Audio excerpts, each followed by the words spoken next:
50 algo, Dios mío.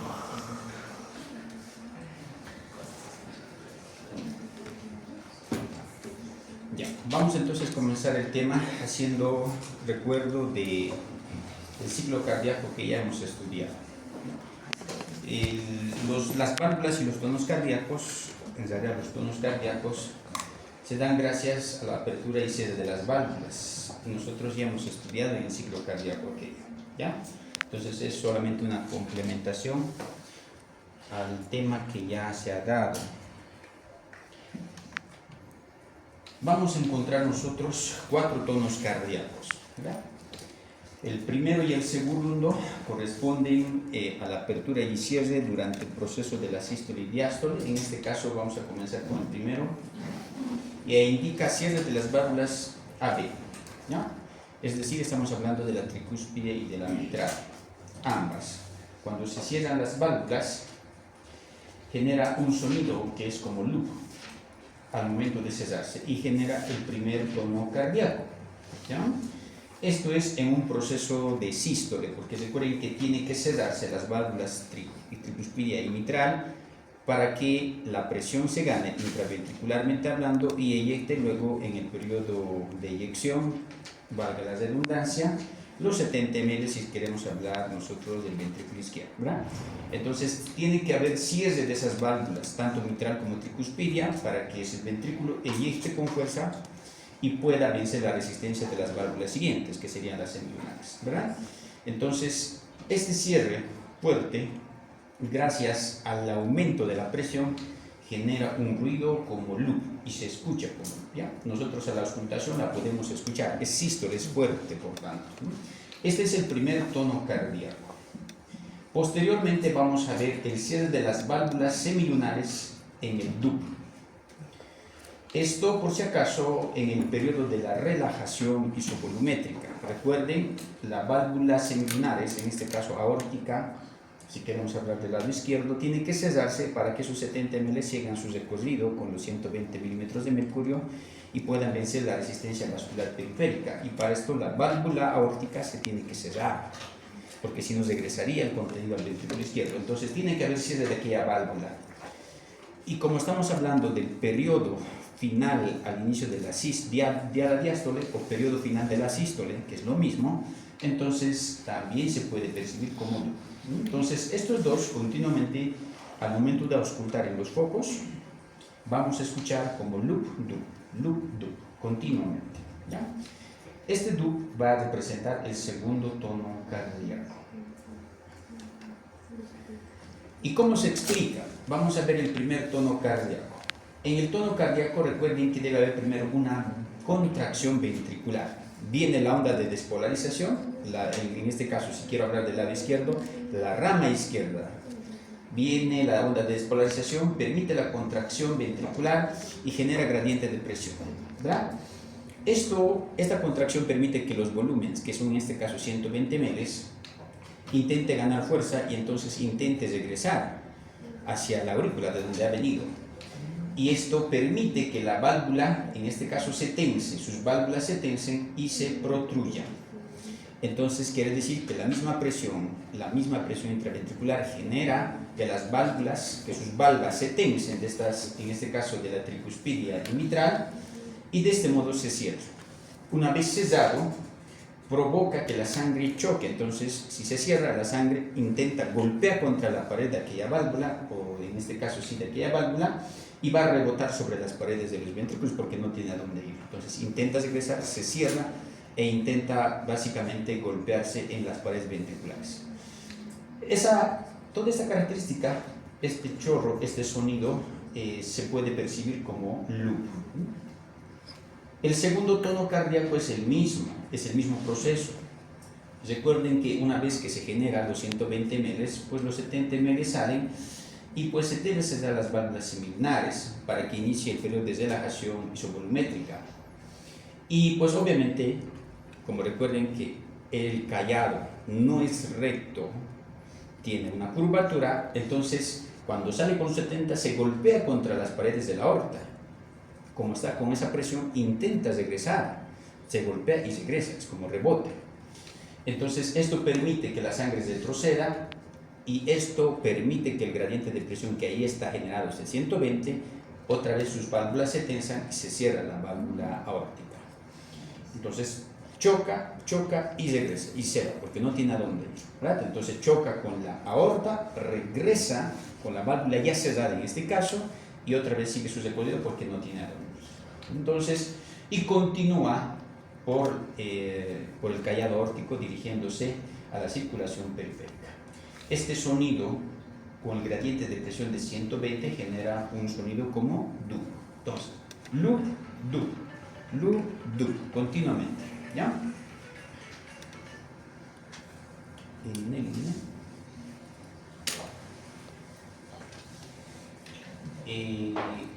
¿Dónde ves tú una opción mejor?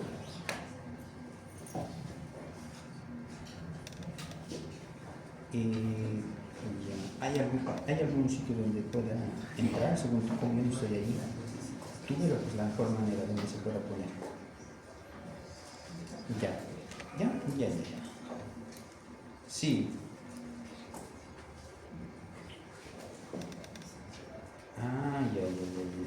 Ya. Me avisa nomás igual, donde sea que sea visible nomás. Ya, listo. Chao.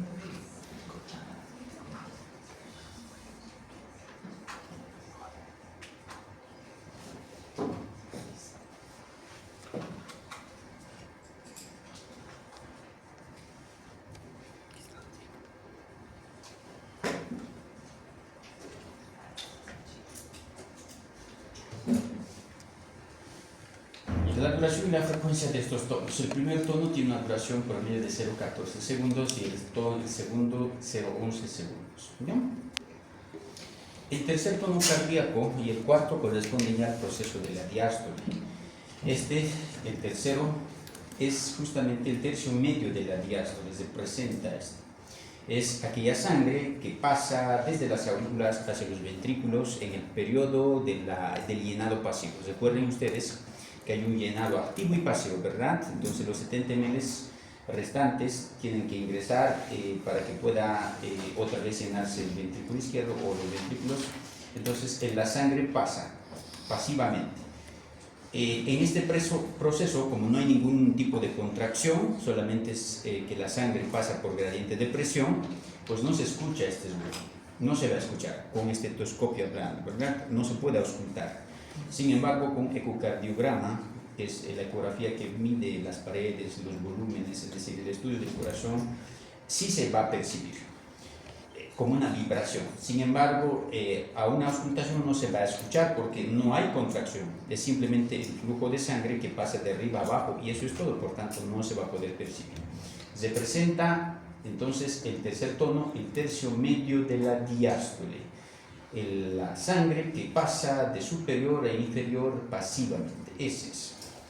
El cuarto tono cardíaco es la contracción auricular, ese 20%, recuerden que genera una contracción auricular, entonces va a estar representado por el cuarto tono cardíaco, ¿ya?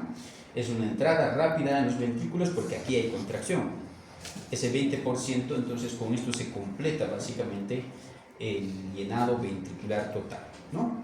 Entonces, segundo tono sístole, tercio medio de la diástole, y cuarto tono cardíaco es el periodo final, es decir, la sístole auricular. Ahora, ¿dónde vamos a percibir nosotros en un paciente estos tonos cardíacos? En semiología cardíaca se aborda al paciente de acuerdo a su clínica, a su sintomatología, y se pone el estetoscopio sobre focos importantes a la hora de auscultar, ¿ya? Nosotros vamos a percibir las líneas paraesternales otra vez en el segundo espacio intercostal. Ahí se pone y ahí es el foco aórtico. en el lado derecho estamos hablando, por si acaso. En el lado izquierdo, también en el segundo espacio intercostal, también en la misma línea, que son líneas paraesternales, es el foco pulmonar. Foco pulmonar. Ahí está el tronco pulmonar.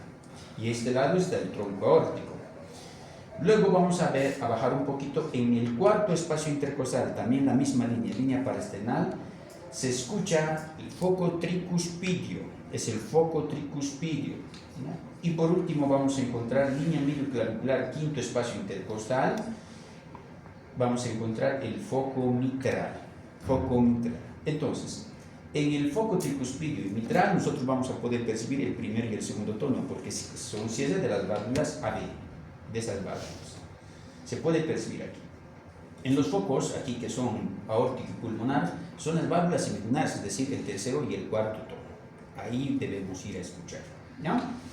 Entonces, obviamente, van a poder ustedes sentir la vibración, por ejemplo, de la sístole es fuerte que se puede percibir hasta aquí arriba. Entonces, ¿para qué nosotros juntamos estos cuatro focos? Para ver alteraciones del cierre de las válvulas, como en los casos de los soplos. ¿Ya? Entonces, se puede ver o se puede escuchar clarito un soplo. Entonces, para esto, estos focos son importantes en semiología cardíaca. Ahora, las lesiones valvulares van a dar básicamente la parte patológica del cual vamos a abordar este tema.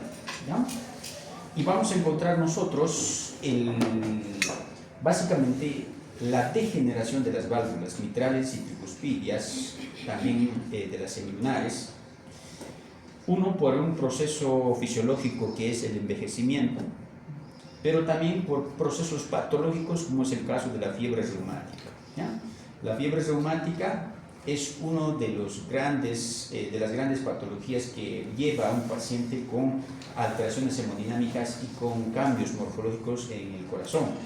¿Ya? Y vamos a poder nosotros distinguir dos procesos aquí. Hay lesiones de las válvulas totales y parciales. Las lesiones parciales van a denominarse insuficiencia mitral, insuficiencia tricuspidia, insuficiencia aórtica, insuficiencia pulmonar. Estamos hablando de sus válvulas. Y las famosas estenosis ya son daños totales. Aquellas válvulas ya no se van a poder tensar fisiológicamente, han perdido su elasticidad y por tanto se cierran, están cerradas. Por algo dice estenosis, tapada en otras palabras. ¿Ya? Ahora, ¿cuál es la etiología de estas? Habíamos mencionado que está dado por la enfermedad que es la fiebre reumática. Esta, como etiología, es bacteriana, es decir, es infecciosa, es una infección estreptocócica del grupo hemolítico tipo A. Los estreptococos generalmente son causantes de la mayoría de las infecciones respiratorias agudas, superiores e inferiores. Por ejemplo, en la parte inferior el estreptococo pneumoniae genera neumonías típicas, normales, las más comunes que ustedes van a ver. Entonces, y las otras o los otros tipos generan pues infecciones del tracto respiratorio superior, faringoamigdalitis, otitis, sinusitis, faringitis. Entonces, cualquier infección de origen bacteriano que curse con clínica clásica de esas características, ¿no? Entonces, el proceso es este. Ahora, ¿cómo ha llegado hasta las válvulas este estreptococo? Porque no ha habido un debido tratamiento. Entonces, la bacteria tiene como foco, se disemina hematógenamente hasta la válvula. Y ahí es crónico, obviamente, no es que es en una semana o dos, es crónico, quiere decir de evolución larga. Entonces, pacientes que no han sido debidamente tratados por infecciones respiratorias agudas, por estreptococo, probablemente vayan a desarrollar una fiebre reumática de origen o de daño valvular. ¿Ya? El proceso cuando una bacteria ingresa es por parte del sistema inmunológico. El sistema inmunológico, tanto el innato como el específico, entonces son la primera línea de defensa. Por ejemplo, el sistema retículo endotelial dado por los macrófagos son la primera línea. Entonces ellos invaden, van a tejidos, ni bien una bacteria ingresa, van a fagocitar, es decir, van a ir a destruir a la bacteria como tal. Sin embargo, este estreptococo genera resistencia, entonces va a prolongarse más allá. Entonces viene ahí el específico, que es básicamente la generación de anticuerpos. Estos anticuerpos son específicos para el tipo de estreptococo hemolítico de tipo A. Van y destruyen a la bacteria, lo eliminan. Sin embargo, esta bacteria, cuando llega a las válvulas, se localiza ahí, se disemina, genera un proceso inflamatorio local en las válvulas. Entonces, cuando estos anticuerpos van, no solamente lo van a destruir los estreptococos, sino van a destruir también a las válvulas. Entonces, el daño valvular no es que sea por la bacteria propiamente, sino es por los anticuerpos. Por eso es una enfermedad autoinmune. Es decir, que nuestros propios, en este caso anticuerpos, van y destruyen a nuestros propios tejidos, ¿verdad? Obviamente esto lo hacen porque ha habido allí la localización de su ADN, en este caso de su material genético, en las válvulas. Entonces por eso van y destruyen, porque se confunden, porque ahí ha habido una infección localizada de todas las bacterias. Por tanto, no solo van a destruir a la bacteria, sino destruyen todo lo que encuentran en ese sitio. ¿Cuáles son las preferenciales? La mitral y la aórtica. Entonces por eso vamos a ver en las lesiones valvulares de tipo streptocócica las estenosis mitrales y las estenosis aórticas. Estoy hablando del lado izquierdo del corazón, ¿ya? Esas, por si acaso, son los preferidos por ellos.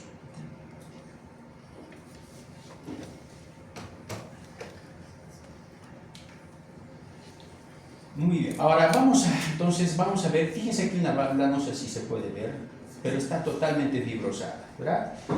Cuando está fibrosada, el tejido valvular generalmente es elástico, es tejido elástico, es decir, recuerden que se tiene que distender para que se cierren las válvulas, se tiene que tensar, pero cuando pierde esa capacidad, cuando hay un proceso inflamatorio, se cicatriza, es decir, hay invasión de fibroblastos al sitio de la lesión, y este tejido elástico es reemplazado por tejido fibrótico y por tanto pierde su elasticidad, pierde totalmente, se fibrosa.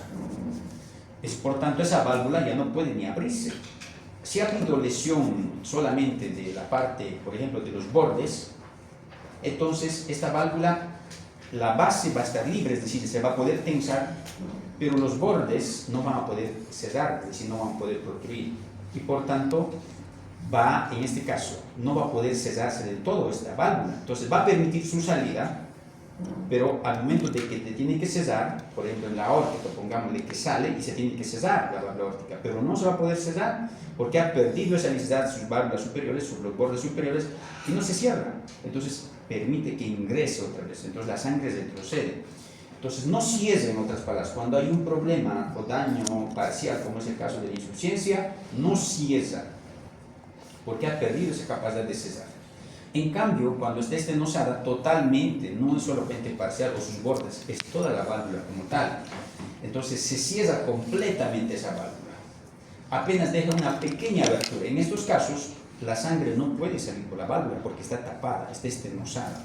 Deja una pequeña abertura minúscula, esos 70 ml no van a poder salir por ahí. ¿Ah? Si quiero hablar de la aórtica o si quiero hablar de la mitral, lo propio. Entonces, estenosado quiere decir que las válvulas se adhieren entre sí, se engrosan, se fibrosan y tapan totalmente. En cambio, la insuficiencia, solamente sus bordes son destruidos y permite o evitan que se cierren. Bien. Ahora vamos a entrar con esto en las patologías. Vamos a mencionar, por ejemplo, al soplo sistólico de la estenosis aórtica, ¿ya? Por si acaso para sus exámenes. Soplo sistólico, fíjense que dice sístole, quiere decir en el proceso de la sístole. ¿En dónde? En la válvula aórtica. ¿Cuál es estenosis? ¿Cómo yo voy a reconocer? ¿Ya? Primero hay que hacer lo siguiente: si está estenosado, no va a poder salir la sangre, ¿verdad? No sale la sangre. Entonces, ¿qué pasa? Si viene la sangre, le sigue llegando de la aurícula al ventrículo, pero del ventrículo no puede salir, ¿verdad? Entonces el ventrículo izquierdo sufre cambios porque el volumen se empieza a aumentar, y recuerden que solo puede llenarse con 120 ml, pero le sigue llegando más sangre. Esa sangre no tiene a dónde ir porque no puede salir. Entonces la presión intraventricular pues aumenta demasiado. Recuerden que cada vez hay contracción y esta válvula aórtica está cerrada. Entonces la presión intraventricular ahora tiene que subir no solo hasta 120, sube de 300 hasta 400 milímetros de mercurio, sube. Obviamente, como tanta presión hace que su ventrículo izquierdo, su cámara, es decir, sus paredes se engruesen, se hipertrofien, en otras palabras, porque es un músculo como tal. Entonces, imagínense si antes estaba con 120, ahora que suba más de 3 veces esa presión, 400 milímetros de mercurio, Entonces, quienes soportan esa presión son los músculos y por tanto se va a llegar a hipertrofiar. Entonces, sufre un cambio que es la remodelación ventricular, una hipertrofia ventricular izquierda. Ahora, como es tanta la presión, obviamente por esa boquilla, por esa apertura pequeña va a empezar a salir fuerte. Con cada sístole silba, es una contracción tanto que se puede escuchar, le pones tu mano y tiembla todo el área del precorte, porque es demasiada presión. Y sale disparado con una tal presión, tan fuerte que incluso yo ni siquiera a veces necesito ponerme estetoscopio, se puede percibir a simple vista. Es un soplo intenso, fuerte.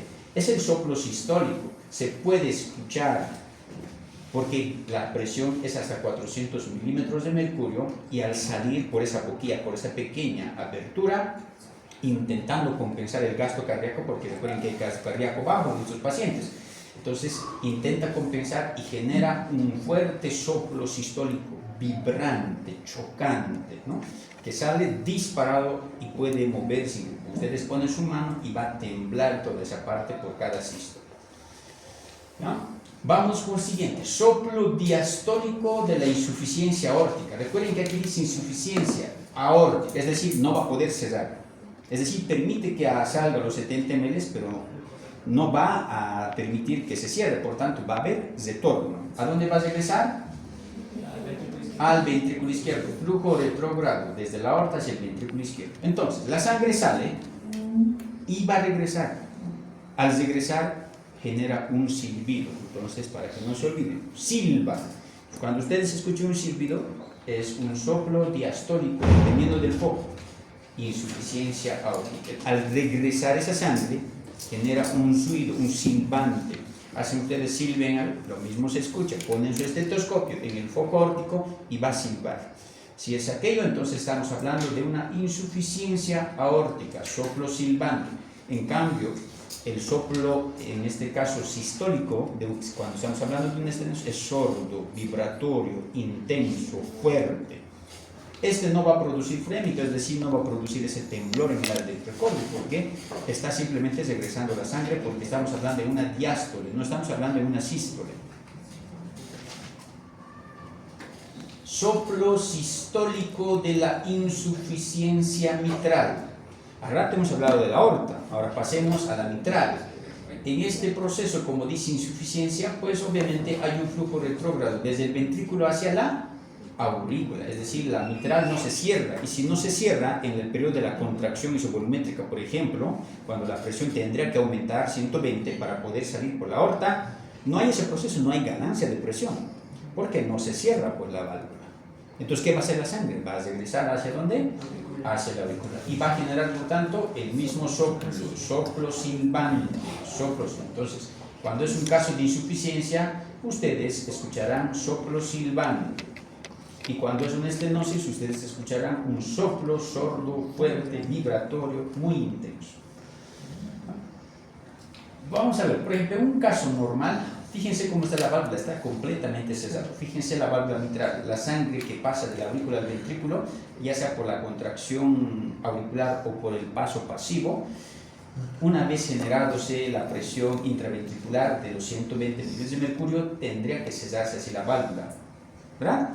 Pero cuando yo estoy hablando de una insuficiencia, ¿qué hace? No se cierra, fíjense, aquí hay una abertura. Entonces, ¿qué está haciendo la sangre? Regresa porque nunca llega a la presión de 120. Nunca llega.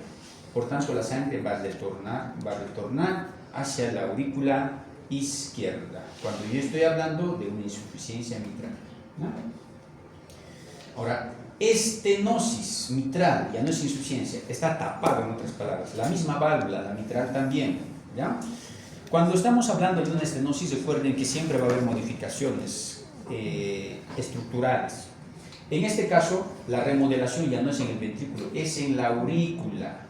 Entonces, la sangre se acumula en la aurícula, le sigue llegando por las válvulas o por las venas pulmonares, pero esa sangre de la aurícula no puede pasar hacia el ventrículo porque está cerrado la válvula mitral.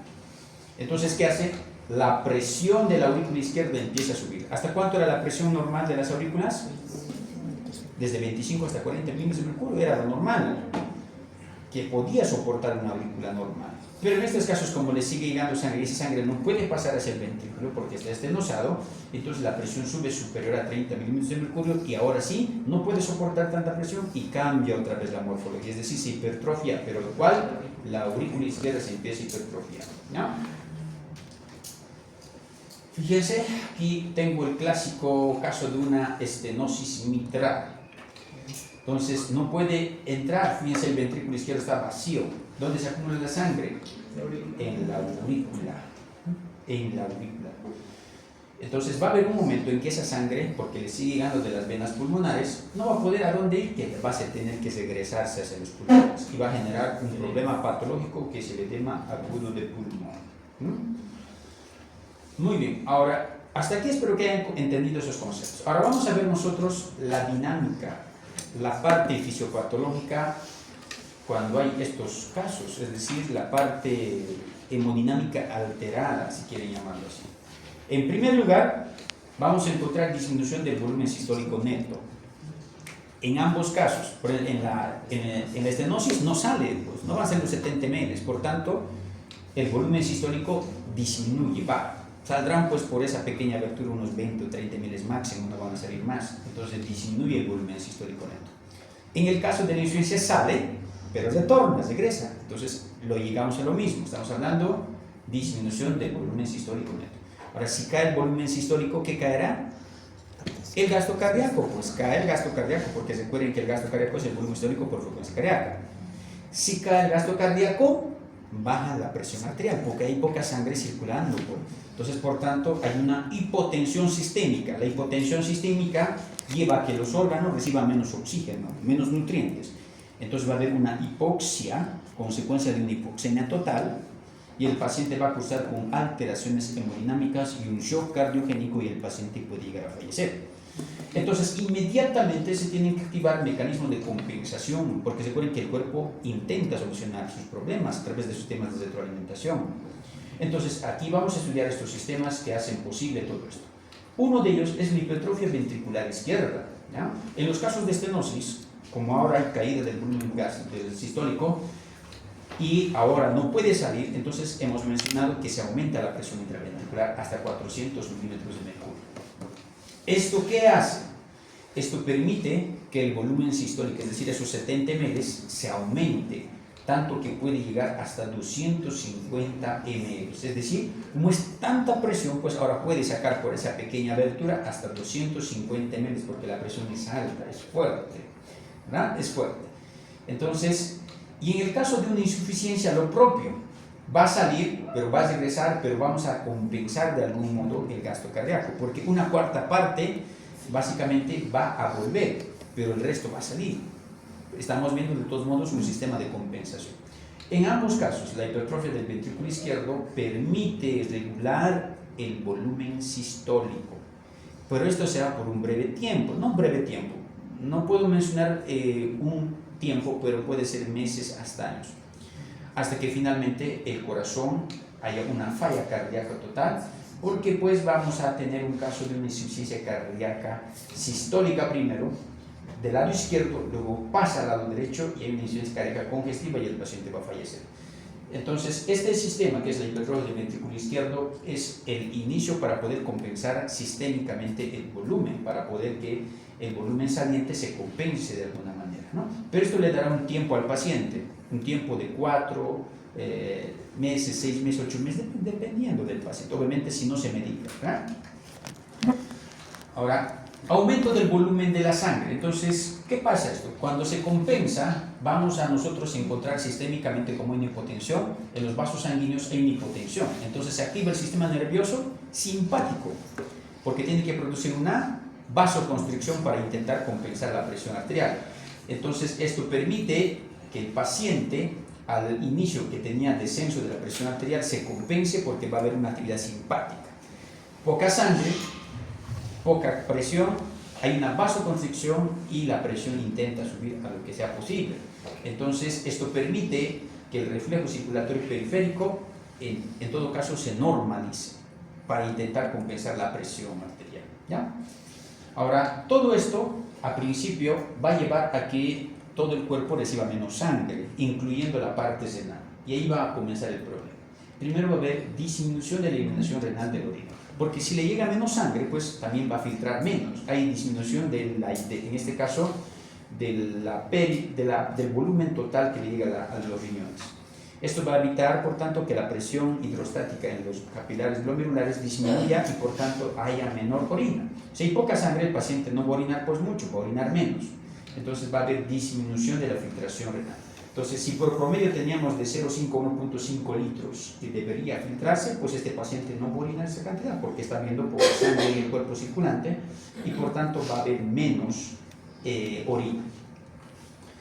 Ahora, en el caso de que el paciente, esta sangre también va a afectar a la parte venosa. Si esto es en las arterias, lo mismo va a ser en las venas. En los riñones activa un sistema compensatorio que es el sistema de renina, angiotensina, aldosterona. Esto para prever básicamente el volumen normal. Entonces, en estos pacientes, con este sistema compensador que es el sistema de aldosterona, el volumen de la sangre va a aumentar y aumenta el retorno venoso, haciendo que el paciente retorne más sangre, más líquidos al corazón. ¿Ya? Entonces, este cuadrito resume todo. ¿Ya? Primero, fíjense aquí, hay una hipertrofia. Fíjense, ustedes están viendo una hipertrofia concéntrica, hacia adentro. No es hacia afuera, es hacia adentro. Entonces, a medida que aquí se acumula la sangre, genera gradiente de presión aumentado. Sin embargo, aquí la hipertrofia es de tipo concéntrica, es decir, que la cámara intraventricular disminuye el espacio. Entonces, si aumenta gradualmente, va a llegar un momento en el que los 120 ml ya no van a poder entrar aquí. ¿Por qué? Porque el espacio va a ser menos. Entonces, este va a ser un punto en la falla cardiogénica que vamos a tener nosotros, porque no va a poder albergar totalmente, porque va a disminuir el espacio consecuencia de la hipertrofia. ¿Esto qué va a pasar? Obviamente todo esto es consecuencia de la activación simpática, porque recuerden que una activación simpática total en todo el cuerpo, para que aumente la contractilidad cardíaca con el fin de poder soportar esa gran presión que se acumula, y en la parte periférica para que haya una vasoconstricción y la presión normalice. Entonces hay una actividad simpática total en estos pacientes. Entonces, con todo esto intenta compensarse. Entonces, en un principio hay poca cantidad de sangre, hay caída, baja, hay hipotensión sistémica, cae el gasto cardíaco, cae la presión arterial, hay un shock hemodinámico en curso y se activan los sistemas compensatorios como son el caso simpático, y de este modo se produce una vasoconstricción en los vasos sanguíneos y de este modo la presión se intenta subir un poco. En los riñones, como le está llegando poca sangre, se activa el sistema compensador, sistema de renina, angiotensina, aldosterona. ¿Ya? Este sistema permite que haya retención de agua y sodio porque el paciente tiene menos sangre circulante, entonces intenta retener. Entonces, si orinaba 1,5 litros, ahora va a orinar 300 ml, 500 ml, menos de esa cantidad. Ese litro restante por día llega y tiene que pasar a las venas para que retorne al corazón. Entonces, esa sangre, 1 litro, retorna al corazón. Sin embargo, como hay 1 litro de más ahora, entonces está aumentando la presión venosa periférica. Y si aumenta la presión venosa periférica, también va a aumentar la presión venosa central. Entonces, este es un círculo vicioso que se sigue. Primero, como va a haber demasiada presión, entonces va a empezar a haber falla también del lado derecho, porque va a aumentar tanta la presión que continuamente por cada día se sigue aumentando la presión, entonces va a haber una falla cardíaca derecha. Primero va a comenzar por un lado izquierdo, luego llega una falla cardíaca derecha y finalmente una congestiva, y va a haber un paciente con insuficiencia cardíaca y un edema seguramente agudo de pulmón, y el paciente va a fallecer. Estos sistemas de compensación, por ejemplo, la hipertrofia ventricular, por un tiempo permiten estabilizar hemodinámicamente a mi paciente, es decir, normalizar la presión arterial, el gasto cardíaco normal. El sistema renina, angiotensina, aldosterona, lo propio, intenta retener sangre para que esa sangre retorne al corazón y el corazón pueda bombear, es decir, el riñón dice, me está llegando poca sangre, pues ahora yo le mandaré más sangre para que así de este modo el corazón mande más sangre también. Pero recuerden que el corazón tiene un daño aquí, entonces le está llegando más sangre. Esa más sangre representa mayor trabajo para el corazón y el corazón ya está dañado, entonces ¿qué hace? Le está empeorando su daño. Entonces está intentando, ahora dice el Señor, me llegará más sangre, que representa aproximadamente del 20 al 30% del gasto cardíaco total, le llega aquí. Entonces ahora me llegará más sangre normal, pero en el siguiente ciclo le llega menos sangre aún, porque el corazón con cada presión disminuye su fuerza. Entonces le llega menos sangre. Entonces otra vez el sistema rendice, intenta. Y así es un sistema, es un círculo vicioso. El riñón, en otras palabras, indirectamente daña más al corazón, lo sobrecarga de líquidos, en otras palabras, intentando o pensando que el corazón no tiene mucha sangre o que no está pudiendo, o que no hay volumen. Sin embargo, no cuenta con el problema de que aquí hay una hipertrofia concéntrica, de un modo que el corazón, con cada sangre que le llega de más cantidad, aquí por el riñón, el corazón se sobrecarga de más presión. Y de este modo vamos a encontrar una falla cardíaca total.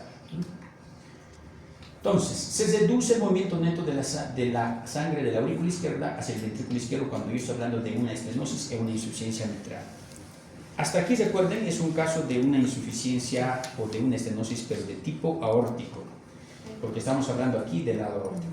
Pero ahora, las estenosis aquí mitrales son las más severas, podríamos decir, porque van a desencadenar la muerte a un tiempo de evolución como corto. No van a ser tanto como el lado como este. Un paciente puede estar unos 3, 4, 5 años con medicación. De todos modos, en algún momento este paciente igual va a fallecer si no se hace nada, si no va a haber un recambio valvular. Pero las estenosis mitrales llevan a la muerte más rápidamente que las estenosis aórticas.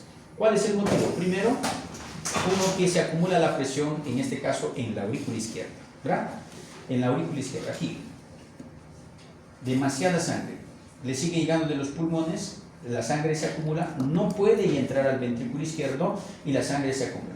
Cuando supera de 25 hasta 40 milímetros de mercurio, aquí hay una hipertrofia auricular. Y como hay una hipertrofia auricular, pero sigue estenosado, pues tanto la sangre ya no tiene a dónde ir, que va a haber un retorno hacia los vasos pulmonares. Y en los pulmones va a aumentar la presión hidrostática y va a vencer sobre la presión oncótica o coloidosmótica, y va a haber una extravasación de esa sangre y se va a entrar agua a los pulmones. Esa sangre se llena. Entonces el paciente con una estenosis mitral va a sufrir un problema de edema agudo de pulmón. Extravasación de la sangre, o en este caso del agua, hacia los espacios pulmonares, y el paciente al auscultar nosotros vamos a sentir crépitos, va a toser en un principio. Lo auscultamos, tiene secreciones. Con cada día empeora, se está llenando más sangre o líquidos en sus pulmones, y el paciente va a morir por una hipoxia, ¿verdad? Entonces, por una dificultad respiratoria, por un edema agudo de pulmón, porque no se puede hacer nada. Y esto es rápido, por si acaso. Otro proceso por el cual los pacientes fallecen con las estenosis mitrales es la fibrilación auricular. La fibrilación auricular es una arritmia, es un daño en las fibras. Recuerden que aquí está de Hirschman para el lado izquierdo, recuerden que aquí hay el anterior, medio y posterior. Entonces, como ha habido un aumento de su músculo, de su masa muscular, hay zonas donde, en este caso, los nervios, esta de aquí, que son las que llevan las ondas despolarizantes, no le llega a ese sitio. Entonces, como no hay actividad eléctrica en esos músculos que se ha hipertrofiado, entonces ese sector no se mueve, no se puede contraer. Entonces, como consecuencia de esto, nacen focos ectópicos, es decir, contracciones que no nacen del nodo sinusal, sino de ese sitio, porque de algún modo el corazón tiene que bombear sangre. Entonces, para eso tiene que contraerse su músculo. Y no hay contracción si no hay despolarización. Por tanto, en estos músculos donde ha habido una hipertrofia, en esos sectores, por ejemplo en la cara posterior, superior, nacen focos ectópicos que desencadenan potenciales de acción. Entonces esta aurícula va a despolarizar por todo lugar. Viene uno de aquí y otro de este lado y otro de este lado. Entonces en el electrocardiograma se puede ver así. Solamente los complejos QRS, fíjense, los intervalos RR no son regulares. Fíjense, una arritmia. Estas son las ondas P, desde abajo. Entonces, ondas P repetitivas, continuas, porque las ondas P representan las despolarizaciones ventriculares. Y por ende, la frecuencia cardíaca de las fibrilaciones auriculares sube hasta 450 latidos por minuto. Está despolarizando por todo lugar, está bailando, en otras palabras, esta aurícula. ¿Esto qué genera? Como está estenosado, pues que la sangre choque por aquí y por allá, porque esas despolarizaciones empujan la sangre por cada contracción. Entonces, de un modo que la sangre se va a acumular aquí con cada choque y va a generar trombos, es decir, coágulos de sangre anómalos, y estos pueden viajar, retornar o pueden viajar por el sistema circulatorio y van a producir, por ejemplo, un ACV isquémico. Llega a la arteria cerebral media, lo obstruye totalmente y el paciente va a cursar con una hemiplegia total y el paciente puede incluso llegar a fallecer. Si va a los pulmones va a tener, o en este caso, un tromboembolismo pulmonar, puede fallecer por una insuficiencia respiratoria. Si va a ir a los riñones va a tener una falla renal y el paciente va a entrar con insuficiencia renal y va a fallecer. Si va a llegar a las venas pulmonares o a las arterias de extremidades va a producir trombos periféricos, sea venosos o arteriales. Entonces, a donde vaya, un trombo representa un riesgo. ¿Quién genera? Las fibrilaciones auriculares. Entonces, este es otro factor que lleva a la mortalidad a los pacientes con daños de válvulas. Entonces, hasta aquí, esto es por si acaso para sus exposiciones, no necesito que me la diga. Ya si es que quieren exponer, si le van a exponer, expónganlo muy breve, muy corto, porque ustedes ya lo han visto esto en embriología, no es necesario entrar en detalles, ¿ya? Así que no vamos a hablar de eso ahora. Hasta aquí espero que haya quedado claro la parte valvular. Yo tengo que pasar así. Entonces ustedes tienen que ser más alto. Doctor, en la exposición se califica personal, ¿verdad? Continuemos con los líquidos del compartimiento corporal. Pásame. No, yo no puedo.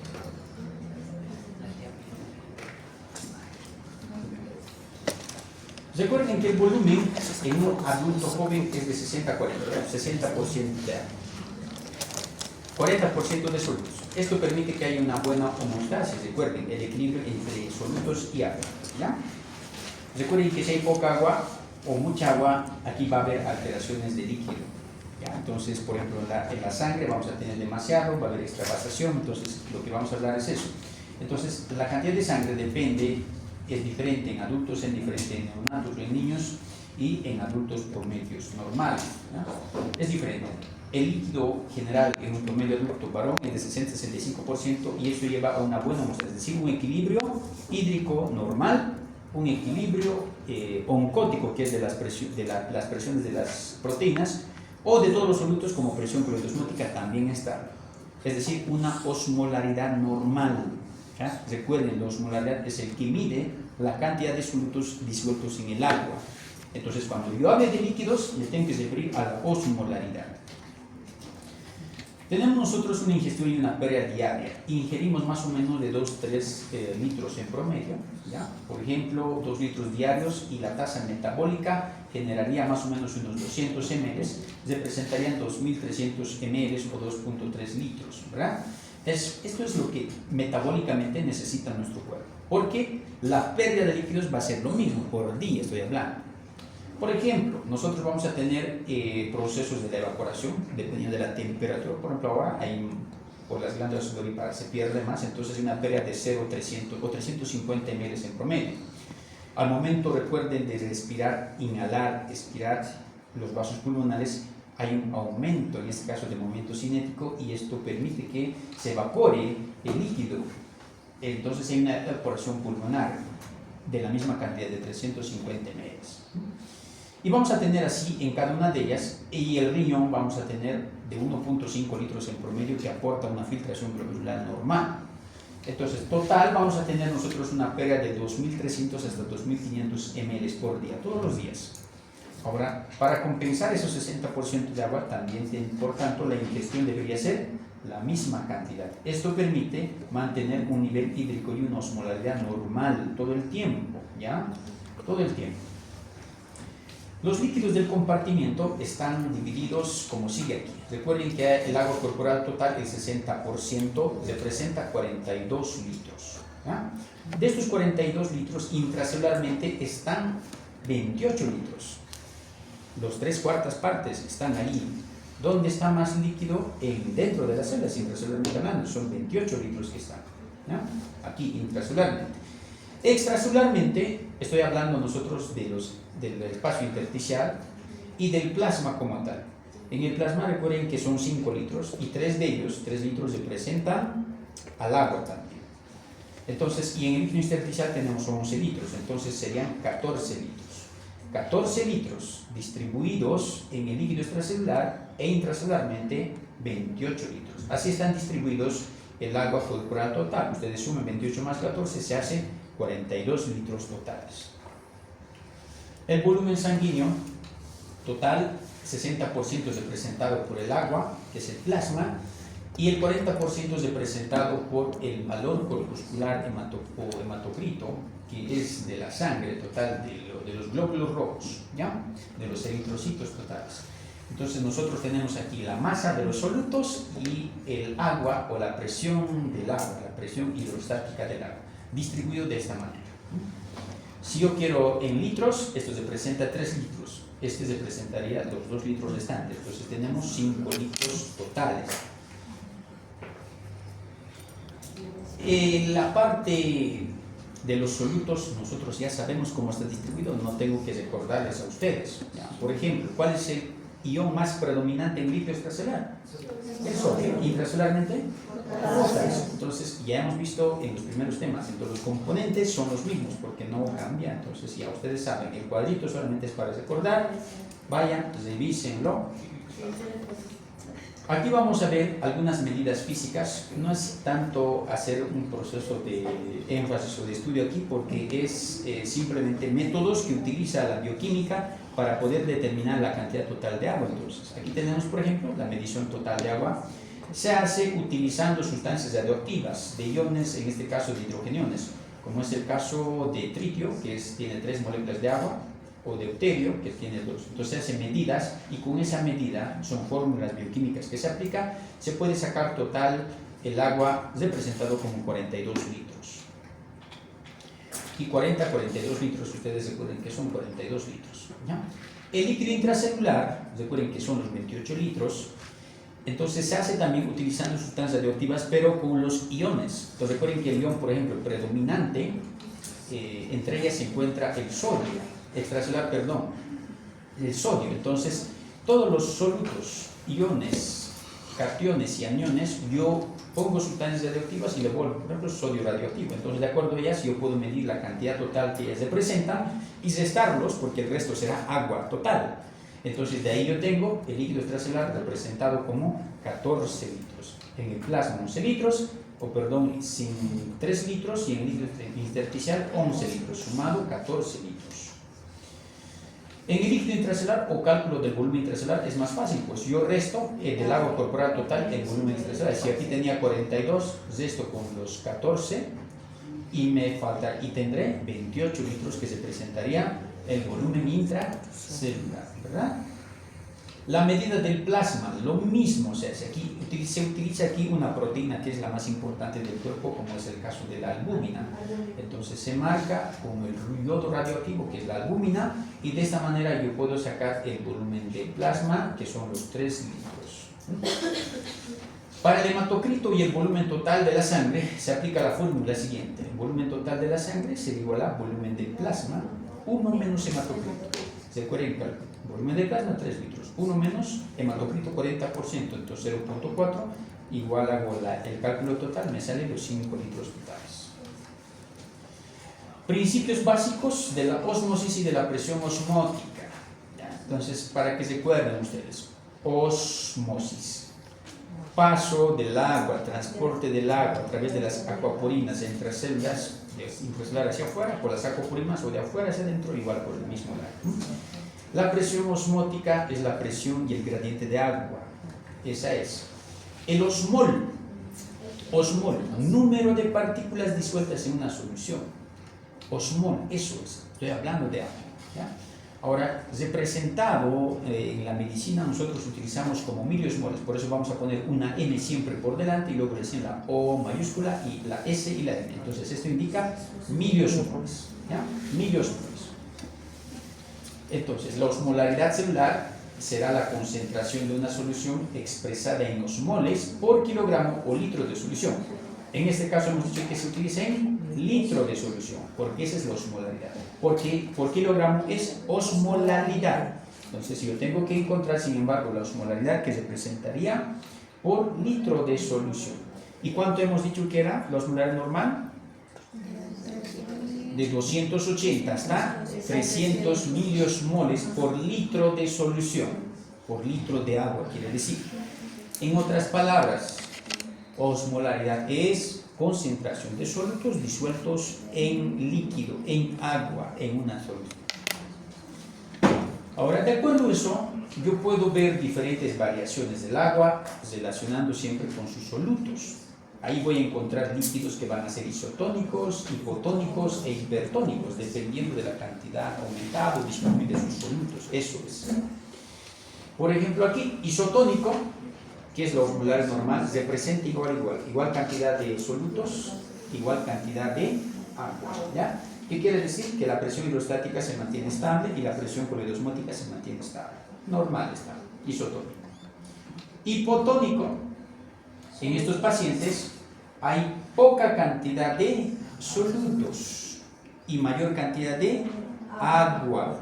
Entonces, ¿qué pasa? Si hay mucha cantidad de agua, entonces las células se van a edematizar porque tienen mucha agua. Entonces, fíjense que una célula que tiene demasiada agua se edematiza, ¿verdad? Se edematiza, es decir, la célula se hincha, si ustedes quieren llamarlo así. Tiene más agua que solutos, en otras palabras. Hipertónica, fíjense, demasiado soluto. Y si hay demasiado soluto, la presión coloidosmótica aumenta, pero la presión hidrostática baja. Entonces, en este paciente hay poca agua, quiere decirles, hipertónico. Entonces, ¿qué pasa con la célula? Se deshidrata, pues no tiene mucha agua, entonces se deshidrata y va a llegar a una muerte celular porque tiene poca agua. Entonces, hablando osmolarmente, si yo tengo 280, 300 miliosmoles, es isotónico. Y si digo hipotónica, demasiada agua, entonces la osmolaridad ya no será pues de 280 a 300, será menos de esa cantidad. Entonces estará menos de 280, el que ustedes quieran pongan. Aquí tienen 200 miliosmoles, por ejemplo, ¿verdad? Aquí, hipertónico, demasiado, 360, les está diciendo 300, arriba de 320. Generalmente, porque hay un rango de 20 miliosmoles que hacen posible que todavía la célula o el cuerpo se mantenga estable. Por eso, para yo calcular la osmolaridad celular, yo tengo que calcular arriba de 320. Si está de 300 hasta 320, quiere decir que el paciente puede que sea normal todavía sin alguna alteración patológica. Pero ya arriba de 320, el paciente ya va a tener síntomas neurológicos, por ejemplo, y puede llegar a fallecer. Entonces, yo ya tengo que fijarme cuánto es la osmolaridad de un paciente hablando de eso, ¿ya? Entonces, ¿qué mide la osmolaridad? Mide el número de solutos, si quieren llamarlo ustedes. Por ejemplo, hipotónica, 200, es bajo. Hipertónica, arriba de 320. Por ejemplo, el clásico de su libro les menciona 360, entonces demasiados solutos les quiere decir, ¿verdad? Esto ahora vamos a encontrar las anomalías clínicas, hablando de líquido, en el caso, por ejemplo, de la hiponatremia. ¿Por qué nombro a la hiponatremia? Porque el sodio, donde vaya, arrastra agua, siempre arrastra. Entonces, si yo digo hiponatremia, será por la pérdida o el exceso de líquidos. Entonces, por ambos casos hay una hiponatremia.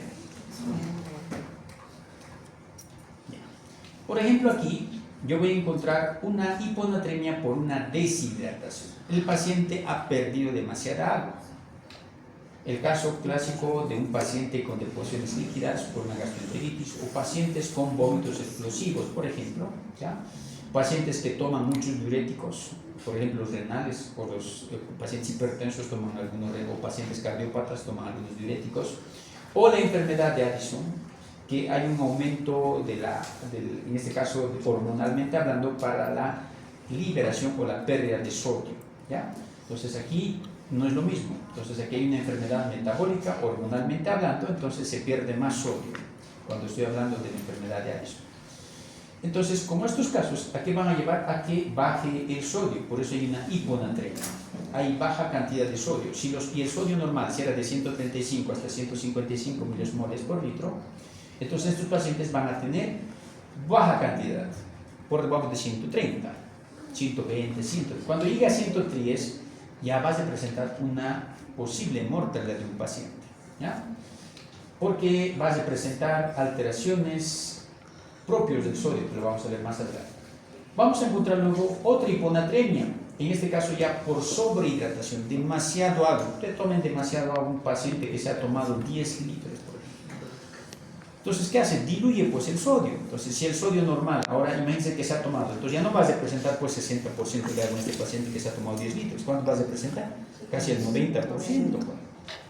El sodio se va a diluir en ese espacio. Entonces voy a tener poca cantidad de sodio en relación al agua que tiene el paciente en su cuerpo. Entonces, hablando de una hiponatremia por sobrehidratación. O pacientes que tienen secreción excesiva de la hormona antidiurética. Entonces, estos pacientes, que son patológicamente hablando también estos, por ejemplo, trastornos hormonales en sus pacientes, se tienen o permiten que haya secreción de la hormona antidiurética. La antidiurética evita filtración. Entonces, ¿qué hace? El riñón retiene agua. Cada día retiene un litro, entonces eso es más lento. Entonces, el paciente va a tener sobrecarga de volumen total. No orina, se tiene líquido y voy a tener sobrehidratación en un paciente. Entonces, uno lleva a una hiponatremia, pero por sobrehidratación.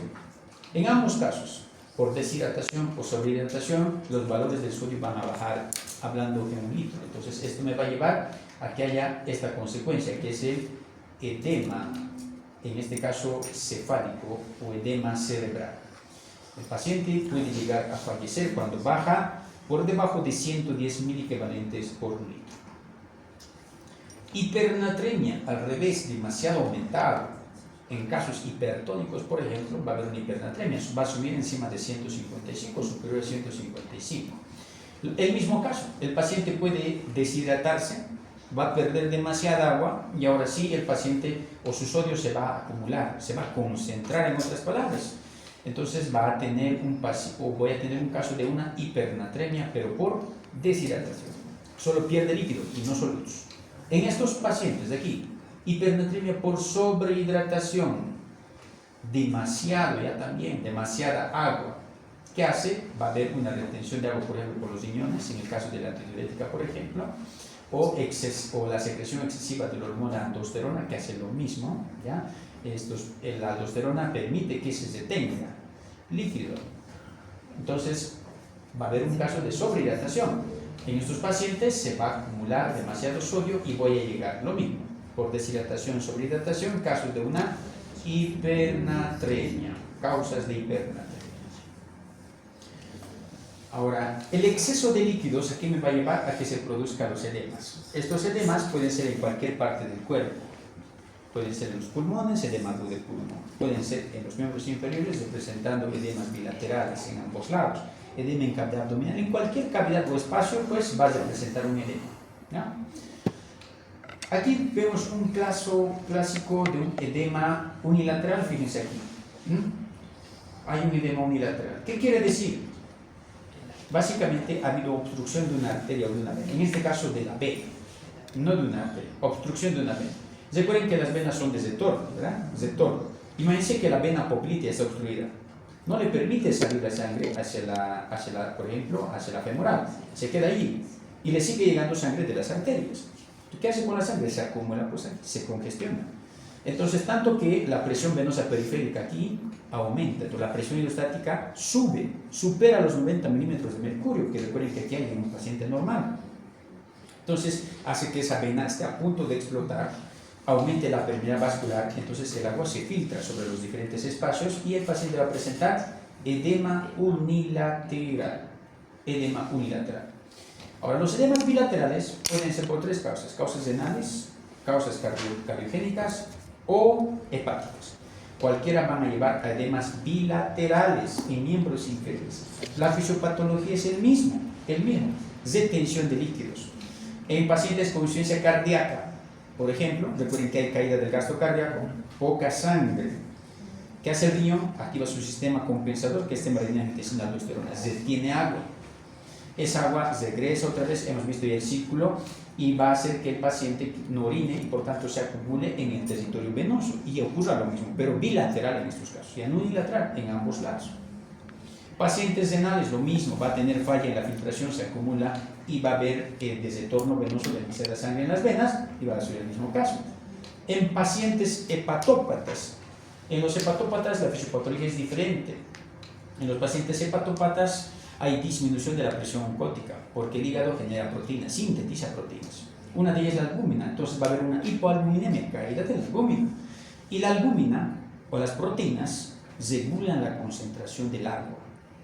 Si va a haber caída del agua, en este caso de las proteínas, la presión osmótica baja, la presión coloidosmótica baja. Y si una baja, el otro sube, es decir, la presión hidrostática se va a empezar a subir. Entonces, esto hace que la presión hidrostática aumente en todo el cuerpo, comenzando desde los edemas, desde los miembros inferiores, y voy a encontrar edemas también bilaterales. Luego voy a encontrar extremidades superiores, en la cabeza, un anasarca total, que es un edema generalizado. ¿Por qué? Porque hay caída baja de las proteínas bajas en todo el cuerpo por la falla hepática. Otra causa obstructiva son los linfedemas. Los linfedemas son la obstrucción de la linfa. Recuerden que las linfas son de drenaje. Drenan el líquido excedente para devolverlos a la circulación sistémica. En estos casos, cuando hay una obstrucción, lo mismo ocurre, pues igual que una obstrucción venosa, lo mismo ocurre. El caso de la insuficiencia cardíaca ya hemos mencionado, ¿verdad? Ya hemos mencionado, en ambos casos, aquí en las venas hay una sobrecarga, la presión hidrostática de la parte periférica total aumenta, permite por tanto que salga, se extravase por el aumento de la permeabilidad, haya demasiada osmosis y por tanto el agua se filtre hacia terceros espacios, ¿no? En estos pacientes, que son los renales, por ejemplo, por la menor excreción renal, fallas renales, la filtración glomerular no es lo mismo, entonces ya no filtra 1.5 litros al día orina, sino menos, 300 ml, entonces ese litro o más de un litro se va al sistema venoso, pues entonces en el sistema venoso se acumula y ocurre el mismo caso. Reducción de las proteínas plasmáticas, como es el caso de la insuficiencia hepática, ya hemos mencionado la fisiopatología. Ahora, ¿quiénes son los mecanismos que impiden el edema? Nosotros tenemos 3 mecanismos de seguridad. Entonces, cualquier edema que se produzca es porque ha habido falla de estos 3 mecanismos que impedirían o impedirían, en este caso, el edema. Primero, la baja distensibilidad tisular. En el espacio intersticial hay una presión negativa, entonces hay un espacio menos. Entonces, esto hace que el agua no vaya al espacio intersticial, porque el espacio es menos ahí. Por tanto, esto evitaría que se produzca edema, que es decir, que se filtre a terceros espacios. El drenaje linfático aumenta desde 10 hasta 50 veces. Esto, cualquier líquido que está acumulando lo va a drenar rápidamente. Y por último, vamos a tener nosotros la baja concentración de proteínas en todo el cuerpo. Recuerden, las proteínas regulan el agua. Donde vayan, estos controlan el agua. Si va a haber caída de las proteínas, entonces se acumula agua. Y si va a haber demasiadas proteínas, entonces también el agua no se acumula. Entonces, reduce. Entonces, también tenemos nosotros, en este caso, el lavado de proteínas, que se llama así, un factor de seguridad. Las presiones con las que nos pueden ayudar, por ejemplo, la baja disponibilidad tisular solo aporta 3 milímetros de mercurio. Entonces, cualquier líquido que se acumule más de 3 milímetros de mercurio que genere presión va a producir edema. El aumento de la linfa genera unos 7 milímetros de mercurio. Entonces, cualquier líquido que soporte o que aumente por encima de los 7 milímetros de mercurio, la presión hablando, va a generar un edema. Y el lavado de proteínas también otros 7. Si yo sumo 7 más 7, 14, más 3, 17. Yo tengo 17 milímetros de mercurio como factor de seguridad para los edemas. En el caso del edema agudo de pulmón, por ejemplo, ¿cuánto hemos dicho que la presión sube para que se produzca edema agudo de pulmón? ¿Qué? Desde 25 a 40, ¿o no hemos dicho? Eso es. Entonces, 17 pues se supera tranquilamente. Entonces, por eso se producen los edemas agudos en el pulmón. Si solo fuera menor a 17, entonces nunca se produciría edema agudo de pulmón, porque la linfa estaría drenando todo el líquido que le llega. Pero como se está obstruyendo, entonces va a superar la presión. Por eso sube desde 25 hasta 40 milímetros de mercurio en una auricular izquierda, y esto produce edema sí o sí, porque supera la barrera de protección que tenemos nosotros contra los edemas. ¿Dónde se pueden acumular los líquidos? Se pueden acumular en los pulmones o en los espacios, por ejemplo, entre las pleuras, provocando desarmes pleurales, por ejemplo, en el parénquima pulmonar, produciendo los edemas agudos del pulmón. Se puede acumular en las cavidades articulares, se puede acumular en la cavidad abdominal, conocido como ascitis. Es el mismo caso, por si acaso, igualito, la fisiopatología es el mismo que de los miembros inferiores, Aquí el sistema porta, hay un aumento de la presión venosa portal, es una hipertensión portal, es decir, sube arriba de los 10 milímetros de mercurio, que es la presión normal, ahí portal, y esto hace que se extravase sangre hacia el espacio abdominal y de este modo el paciente tenga un edema lleno de líquido, ascites. O entre el corazón, entre sus paredes, entre sus membranas, un desame pericárdico. Entonces, en cualquier cuerpo o en cualquier sitio donde se acumule líquido, produciría un edema. ¿Preguntas que tengan hasta aquí?